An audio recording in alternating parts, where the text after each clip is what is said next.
Hey, what's up guys? Zero Select here, bringing you guys the final video, my final battle in the MPL playoffs. Unfortunately, we didn't make it to the finals, and that kind of sucks. But at the very least, I made it to the playoffs. So that in itself is quite the accomplishment, at least for me. I'm quite happy about that. Anyways, we faced off against the Sacramento Seakings, which is the team that we just completely got obliterated by. So I was definitely looking forward to this match, chance of redemption. So, I was pretty hyped about it, but at the same time, I was really nervous because, I mean, the first time, he had a very, very decisive victory over me. So, going into this, I wanted my chance to redeem myself, but at the same time, I was nervous that I would lose in the same way I lost the previous time. So I brought my A game this time around. I brought some pretty interesting combination of Pokemon. Although everything looks pretty standard. I say combination because I brought Trick Room again. Because I thought Ferrothorn definitely could have put in some work against his team. I have Gyro Ball, really powerful Gyro Balls against the majority of his team. I also have Power Whip and Bulldoze for to help me deal with Heatran, and Power Whip just a really powerful stab option. And I think I was running. I was running Iron Head on it. Let's see, Power Whip, Gyro Ball, Iron Head, and Bulldoze. Just so I could be able to hit basically everything for good damage. So as that, I brought a Calm Mind Meloetta. Without the substitute, just Calm Mind 3 attacks with because I needed to run dual stabs. So actually, what the hell did I bring on it? Hold on, I brought Calm Mind. It was Modest, Calm Mind, Max Attack, Max Speed, Max Special Attack, Max Speed with Hyper Voice. Because obviously that's the strongest stat move that Meloetta has, and allows me to hit Mew, his Mandibus for neutral damage if those two would like to switch in on Meloetta. I also gave a Thunderbolt so I could hit Mandibus, of course, for super effective damage if it does switch in on Hyper Voice. I think a combination of Hyper Voice and Thunderbolt will be enough to take him out if I manage to get my rocks up in the field. And then running Shadow Ball, because of course to help me deal with Mew, because Mew's really fucking bulky. So once I hit it with a Hyper Voice, I can follow it with a Shadow Ball for some good damage. So that was that. I also brought, I think, especially defensive Clefable. I don't remember. I think it was with a physically offensive Whimsicott. So I brought that one just for Stealth Rocks and Heal Blow, because I don't have rocks on Ferrothorn. I don't have one Landorus T, because I have a different. I'm running a different Landorus T set than one I usually run. So I'm running Moonblast, Soft Boil, Heal Bell, and Stealth Rocks on that Clefable. Pretty linear set, but it's basically there just for rocks and cleric support. That's basically it. Just of course I wouldn't like to have Landorus, Ferrothorn, or my Medicham getting burned, so have that there. Now this Landorus T is special in the case that he was one of my main sweepers should everything fall into place the way I wanted it. My opponent has a lot of fast things on his team. He has Garchomp, he has Gengar, a lot of things, they just naturally outspeed everything on my team. I don't have much speed control. So I brought Rock Polish on this Landorus with Earthquake and Stone Edge, I believe, just to maximize my coverage. But the last move that I'm running is Gravity. And what Gravity allows me to do, it allows me to hit Rotom, which is a huge thorn to my side. And also helps me deal with Gengar if he decided to bring that. If I manage to get the Rock Polish up, Landorus T could actually clean up his team with the right conditions. Of course, assuming he didn't break Mega Bombasol, but he did. It's a really solid Pokemon. It's actually the reason why I lost last time. I just wasn't very well prepared for the core of the Fire, Water, Grass core that he has with Heatran and Bombasol and Rotom. So this time around, I decided, fuck it, I'm bringing Gravity to Landorus and go from there. Like I said, Landorus T has pretty good natural bulk, so I should be able to take an Ice Shard from Mega Bombasol if it comes to that. Yeah, that's it. Whimsicott, I think it's a. I forgot what the hell I did with this Whimsicott. He's running Trick Room though. He's running Trick Room because, of course, like I said, for my Ferrothorn support, U-turn, Encore, I think, and Trick Room, I think, Substitute. So I think I brought the same set from last time. No. I'm running Moonblast on this one. Yeah, I'm running Moonblast. I'm not running U-turn on it. Learned from my mistake from the last time, so that's that. And then in the last slot, I finally decided to bring Mega Medicham with me, because the reason why I never brought Medicham was because, you know, why bring Medicham when I have Meloetta, who's a lot better. But the thing is, Meloetta takes one turn to set up, and that could be, you know, very, very costly. At least Mega Medicham has, you know, fake out, so you could be able to get the Mega off for free, basically. So whatever, I decided to bring both Meloetta and Medicham just in case I wanted to flip between the two. Mega Medicham would you know, actually help me out a lot against his team. But I was kind of worried because I actually don't have much to do with Heracross. I'm not running Zen Headbutt on it or Psycho Cut. So yeah, Heracross is actually kind of scary. I think I have Stun Spore once he got, because going back to the speed control, I don't have much, you know, my team is kind of slow, so I'm running Stun Spore on it. But whatever. The Mega Medicham is Drain Punch, because of course Drain Punch, with the huge power ability that Mega Medicham has, basically has the potential to basically OHKO everything that I need to OHKO with it. So don't have to risk high jump miss and things like that. Drain Punch, Ice Punch, Bullet Punch, and Fake Out. I don't know why I decided to run Bullet Punch. I really don't. But I did. Psycho Cut would have definitely been better.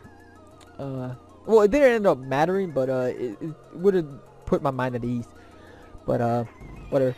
My opponent brought basically the same thing he brought last time, except he brought Porygon 2 instead of Landorus Eye. So I was kind of happy about that. Landorus Eye is, you know, getting, you know, not having to worry about that is great. So that is that. So without further ado, let's begin the match. Alright, so I'm gonna, of course, lead off with Mega Medicham so I could get my Mega off as soon as possible. He did not bring Gengar, so I can just fake off for free, basically. Get some free damage off on whatever comes in. It is going to be the Mew side, like I said, get the Mega off. And he leads off with a Boundless Note, which is not a great lead for him. And I actually go for Drain Punch, because of course there's no reason for me to go for Fake Out when there's a Boundless Note in my face. So Drain Punch, get some solid damage off on whatever came in. 21% to Mew, not too shabby. So I'm gonna go into Scott as he pulls a Trick Room out of his ass and throws me completely off guard. I mean, this is both good and bad. I mean, it's good because I have Ferrothorn that takes advantage of the Trick Room because it wasn't built for Trick Room. But it's also bad because now Heatran becomes a huge fucking problem. I have absolutely zero switching to that thing, especially because if it's the Trick Room Heatran, that is definitely packing the Eruption with a quiet nature. So yeah, I don't really have much that wants to, you know, take that to the face. So he's gonna go out into Ferrothorn as I go out in. I mean, he goes out into his Heatran as I got to my Ferrothorn to try to take advantage of the Trick Room as soon as possible. And I mean, this is great. This is good. Like I said, I'm running Iron Head and Gyro Ball on this thing just so I could get guaranteed maximum damage output on everything on his team. So yeah, he's gonna go ahead and switch out to Heatran. I go for the Iron Head. Does absolutely nothing because Heatran Push Quad resists that, and that's that. So I'm gonna just stay in because 1, I have the Bulldoze, and 2, I have nothing to switch in on this Eruption. So I'm just gonna go ahead and go for the Bulldoze with 57%, which is a very disappointing amount of damage. But then again, Bulldoze is a really weak move, and even though the Eruption is not at full power, he's gonna flat out OHKO me with that. So Ferrothorn won't be able to do anything for the rest of the match, and that kind of sucks. But whatever. Now that I know what the deal is with his team, should be a bit easier to deal with. So I'm gonna go to Meloetta, who's the bulkiest thing that I have that can take on Heatran right at the moment. Seeing as he has one more turn of Trick Room though, I'm gonna be able to shrug off the Flamethrower and set up one Calm Mind as the Trick Room wears off. Now, so he's gonna go into Porygon 2. So I just go for the Shadow Ball because I don't want to risk. Actually, I think I'm running Focus Blast on this thing. I'm not running Thunderbolt. Yeah, we'll go for Shadow Ball just because I don't want to risk Focus Blast missing. But he of course decides to go into Porygon 2. I don't know if you predicted that or not, but whatever. I do manage to connect the Focus Blast and get Special Defense Drop as an added bonus. Doesn't really matter because it was a 2-hit kill. But I think Actually, I think that... No, I don't think it mattered. I'm a +1.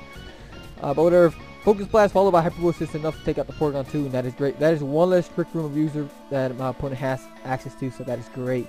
Now here, I didn't know what to do. I wanted to Calm Mind, but I was scared of him going for Trick and, you know, locking me into that and completely rendering my Meloetta useless. But because like I wanted to Calm Mind because there's not much Rotom can do to Meloetta at all.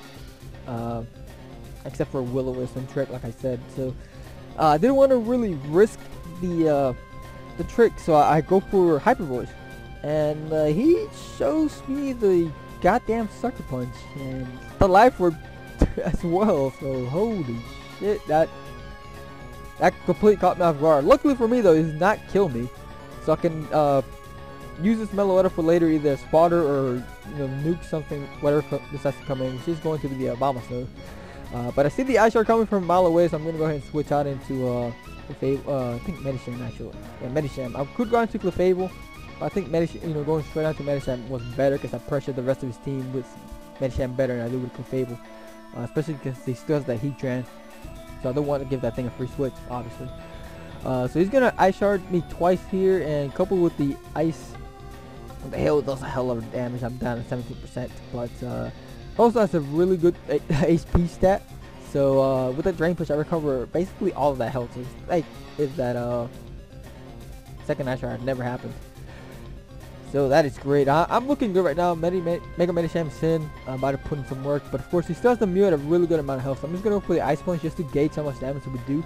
It does something a little bit more than the freaking Ice Punch, Drain Punch. So that's that. He goes for the Trick Room. I knew he would most likely try to do that, and I go for the Wisp, which is another reason why I decided to stay in. So now I'm gonna go into Scott. I see he goes for the Dazzling Gleam, which is I honestly didn't see it coming. I was expecting Will-O-Wisp because I wanted to go out into Scott and either, you know, that's a fodder basically. He's kind of useless at this point because I can kind of just clean up with either. Oh, that's why. Yeah, that's why I went in there. Holy crap, I forgot. I went in here to take the anything Mew wanted to go for. Either Encore him into that or go for the Trick Room to get rid of it. Because, like I said, Heatran is a huge threat to me under Trick Room. I have nothing to outspeed it, and he can basically OHKO everything on my team with Flamethrower and Flash Cannon. So, me going there, going for the Trick Room and getting rid of, you know, returning the dimensions to normal was huge.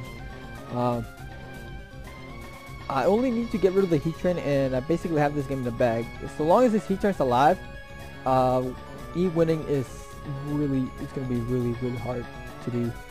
I'm running out of switches though to this Heatran, so I'm going to have to Toaster, who does not take that Flamethrower at all. Holy shit, that's hella damage. But now Toaster's in, I can of course just go for the Earthquake, deal some acid damage or whatever comes in. It is going to be the Heracross, and it deals 38%. I am an animate. No, I think I'm Jolly actually. Jolly landed too. But what I'm gonna go ahead and switch out into Lucy, who of course can deal with Heracross very well. But I'm specially defensive, so I'm kind of like I was kind of scared because I'm specially defensive, not physically defensive. But yeah, that's that. Now in comes the Heatran, which is great for me. I'm just gonna set up my rocks, just to, you know, just to help me out a bit here.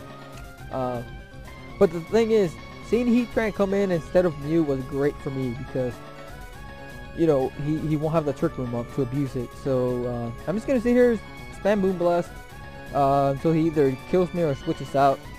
So that's that. I'm gonna speed this part up a bit. So I misclick here, go for Soft Boiled. It's completely unnecessary because, like I said, I'm trying to just fodder this with Fable so I get a free switch into whatever I want to. So finally, Lucy goes down, and I got a couple of options here. I decided to go into Toaster. Don't know why. I should have just gone to Meloetta and won. I honestly don't know why I did that. Now I'm just gonna Earthquake, kill the Heatran, and like things are looking good for me right now. But the only problem is that if Heracross is Jolly max speed, then I lost. and I was actually really fucking scared of that. I really was. So I'm gonna go to Meloetta as fodder. May seem kind of odd because Meloetta could have just won me the game right then and there, just sacking off like, I don't know, Lando T or something, and just won. But the thing is, like I said, I was afraid of this Heracross being Jolly max speed because my Meloetta was modest. If he had been Jolly, he would have been able to basically outspeed everything on my team except for Medicham, but Medicham couldn't have done anything in return. So you know, it's a very scary situation I found myself in. But then when I saw that Scott, once we got over here, outsped, it's when I figured out, you know, he wasn't max speed at all. It turns out he was actually just max HP, max attack brave, you know, to abuse the trick room. But whew, that was a really close one. I managed to redeem myself right there. Whimsicott cleaning up late game, taking 2 kills, and you know, that's really fucking cool. But yeah, like I said, I managed to redeem myself, and that's basically all I wanted. I got 3rd place overall, which is, I mean, it's not that bad, considering that I started halfway through the season. But and you know, using a team that I really wasn't, you know, a team that I didn't draft myself, making 3rd place, you know, I'm proud of that accomplishment. So yeah, I guess now we'll have to wait till the next season, which I'm really looking forward to it. Mostly due to the fact that I changed the team name. It's no longer the Vancouver Teenies. It is now the Tampa Bay Rayquazas. You know, just to get the team, you know, just have the team, you know, have a feeling of ownership over the team. Holy crap, I couldn't say that. So yeah. But anyways, I'm really fucking excited for the next season. It can't get here soon enough. And I hope you guys are looking forward to that too. I'm definitely, you know, because I'm going to be starting off fresh season, you know, week 1. So it will be, you know, a lot of content coming up. So that's really good. But regardless, hope you guys enjoyed. And so see you guys next time.